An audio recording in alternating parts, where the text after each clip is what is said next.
सुप्रभातम। आज हम समास का दूसरा भाग जो है वह है तत्पुरुष समास। उसके बारे में थोड़ा विस्तृत जानकारी करेंगे। पहले मैं बता चुका हूँ आपको संस्कृत के बारे में कि समास जो हैं उसके कितने भेद बताए गए हैं। वैसे तो 5 भेद थे: केवल समास, अव्ययीभाव समास, तत्पुरुष समास, द्वंद्व समास, बहुब्रीहि समास। इस प्रकार से 5 भेद ही थे।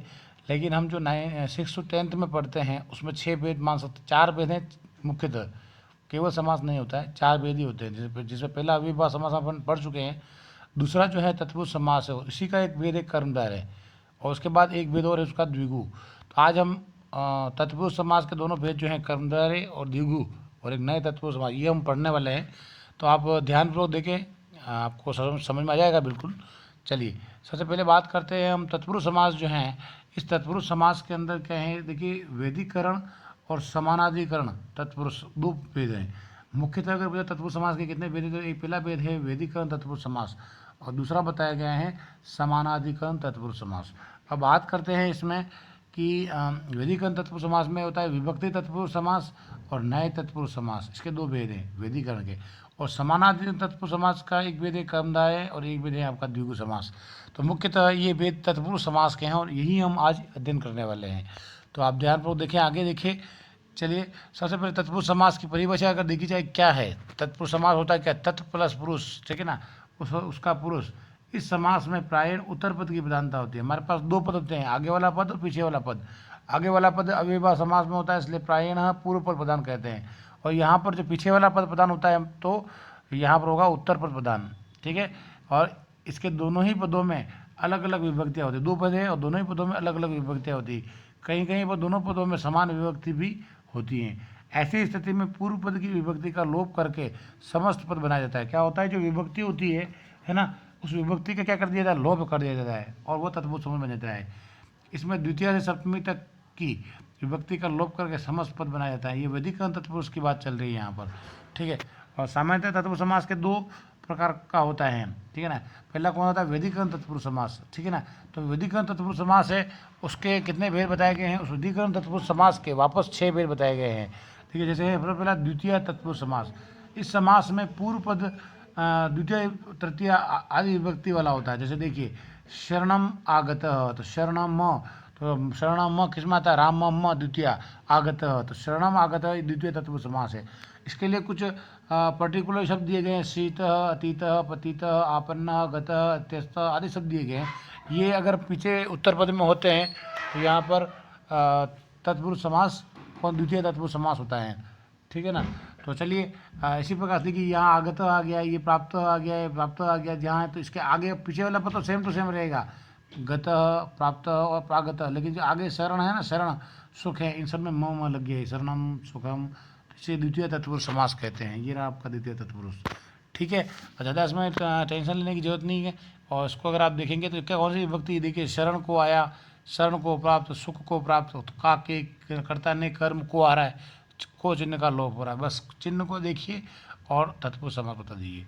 अगला दे रखा देखिए यहाँ पर तृतीय तत्पुरुष समास। तो इसमें क्या हो रहा है ना, पिता के द्वारा युक्त है ना, सर्प से रसा हुआ, शरेण विद्व, अग्निन दग्ध, धनेन ही, धन से ही, विद्या ही, विद्या से।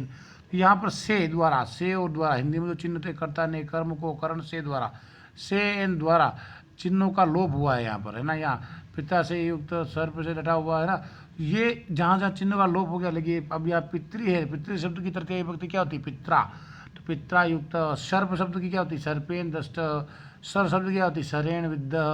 अग्नि का क्या होता है, अग्निना दग्ध। और धन का क्या होगा, धनेन हीना। विद्या का क्या, विद्या हीना। तो इस प्रकार से ये तृतीय विभक्ति का प्रयोग किया गया है, इसलिए इसको क्या कहेंगे हम, तृतीय तत्पुरुष समास, ठीक है। चलिए अगला देखते हैं हम इसी के अंदर चतुर्थी तत्पुरुष समास। इसमें होता है कर्ता ने कर्म को करण से संप्रदान के लिए, संप्रदान तत्पुरुष कौन सा गया, संप्रदान, संप्रदान। तो संप्रदान में चिन्ह कौन सा होता है, के लिए चिन्ह। तो भूतों के लिए, दान के लिए पात्र, है ना, लकड़ी के वो दरवाजों के लिए लकड़ी, स्नान के लिए अर्थ, ठीक है, स्नानार्थ तदर्थ उसके लिए। तो यहाँ के लिए सब में अर्थ आ रहे हैं। दूसरे पली, पात्र, दारू, ये सब जहाँ आते हैं, दारू का मतलब होता है लकड़ी, ठीक है ना। तो अब देखिए यहाँ पर भूता है बलि, तो कौन सी विभक्ति, चतुर्थी विभक्ति। बलि आने के कारण कौन सी विभक्ति का किया गया, चतुर्थी विभक्ति का प्रयोग किया गया। दानाय पात्र, दान के लिए, पात्र के लिए चिन्ह आने के कारण यह दानाय हो गया, है ना। यूपाय दारू, ठीक है ना, तो यूपाय, या तभी यह में कौन सी विभक्ति हो गई, यहाँ पर चतुर्थी विभक्ति हो गई। स्नानाय, स्नान के लिए, इदम यह, ठीक है, तस्मय इदम, है ना।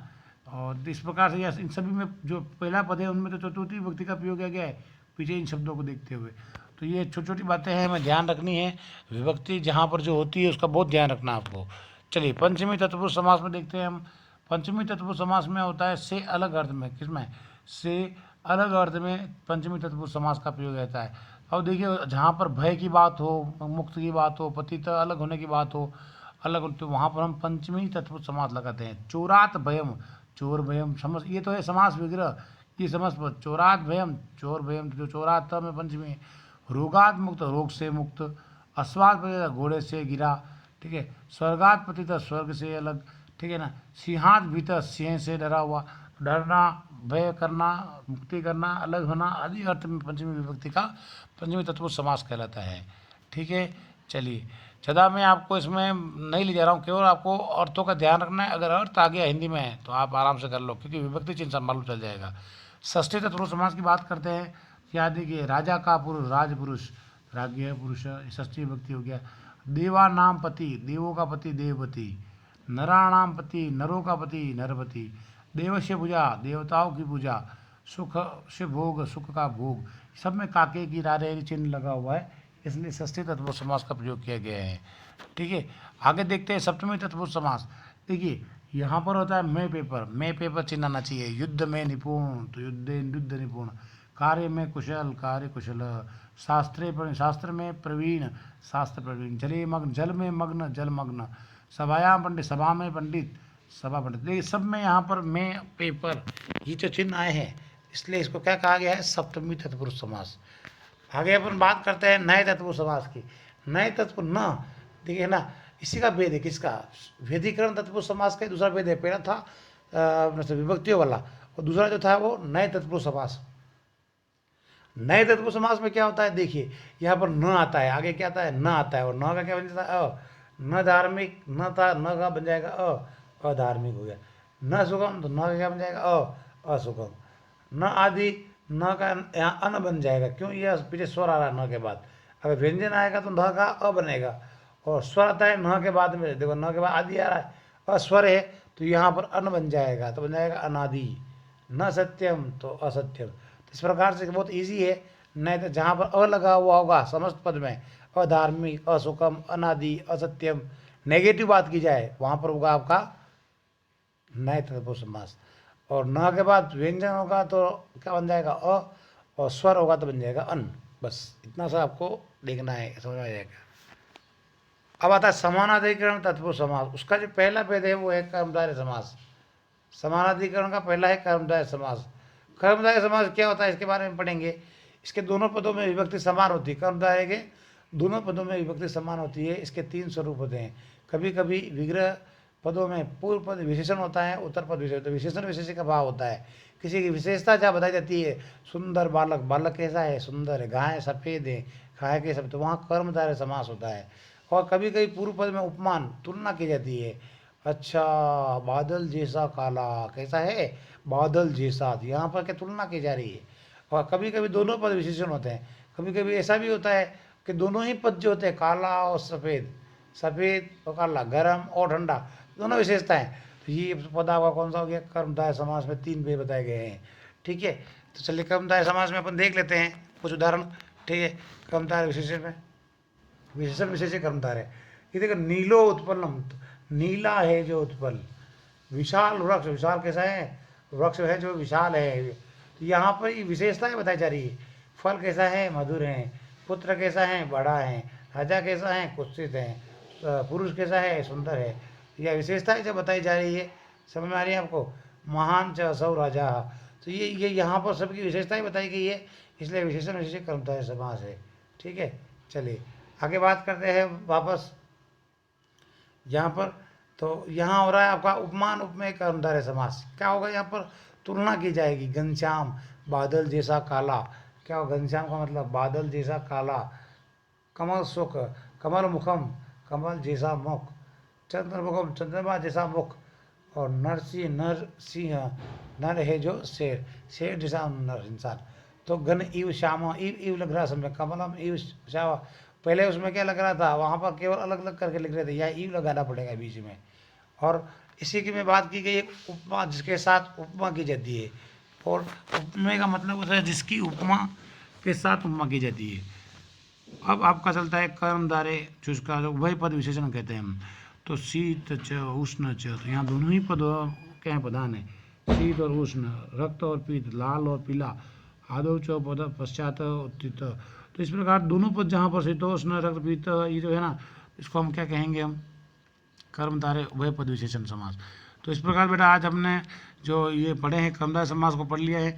और एक लास्ट अंतिम जो है वो आपका रहेगा द्विगु समास। और द्विगु समास का मतलब जहाँ पहला पद संख्यावाची हो, ठीक है, पहला पद जहाँ संख्यावाची हो, जब कर्मधारय समास का पूर्व पद संख्यावाची हो तो उसे हम द्विगु समास कहते हैं। यह समास सामान्यतः समूह अर्थ में होता है। कैसा होता है, समूह के अर्थ में होता है। और इसके विग्रह में प्रायः षष्ठी विभक्ति का प्रयोग किया जाता है। समस्त पद सामान्यतः नपुंसक लिंग एक वचन में ही होता है। द्विगु समास का पहला पद क्या होगा, संख्यावाची होगा। जैसे सप्त दिनम, तो सप्त दिनम आया, यहाँ पर सप्त संख्या है, पंच पात्रम, पंच एक संख्या है, तीन एक संख्या है, पंच पात्रम। तो पहला पद जहाँ पर संख्यावाची होगा, अब इसका जो बहुवचन में अर्थ होगा, सप्तानाम दिनानाम समारोह, पंचानाम पात्राणाम समारोह, त्रयाणाम भुवनानाम समारोह, पंचानाम रात्रिनाम समारोह, चतुर्नाम युगानाम समारोह। यह समूह के अर्थ में किया गई बात है। और पहला पद संख्यावाची है, इसलिए यहाँ पर द्विगु समास है। फिर देखिए कभी कभी द्विगु में इकारांत स्त्रीलिंग भी हो जाता है, ठीक है ना। जैसे त्रिलोकी, त्रयाणाम लोकानाम समारोह, त्रि संख्यावाची, पंचवटी, पंचानाम वटानाम समारोह, सप्तशती, सप्तानाम समारोह, अष्टाध्यायी, अष्टानाम अध्यायनाम, तो ये सभी स्त्रीलिंग के भी हैं, ठीक है ना। थोड़ा इस प्रकार से हमने जो यहाँ पर आज समस्त तत्पुरुष समास को पढ़ लिया है। इसको आप समझिएगा, किताब में नोट्स जो भेज रहा हूँ उसको आप कॉपी में उतार के पढ़िएगा, आपको पूरा ये समझ में आ जाएगा कि तत्पुरुष समास क्या है, ठीक है बेटा। तो ये ज़रूरी है आपके लिए, थोड़ा सा दिमाग लगाएं इसको और इसको पूरा कर लीजिएगा।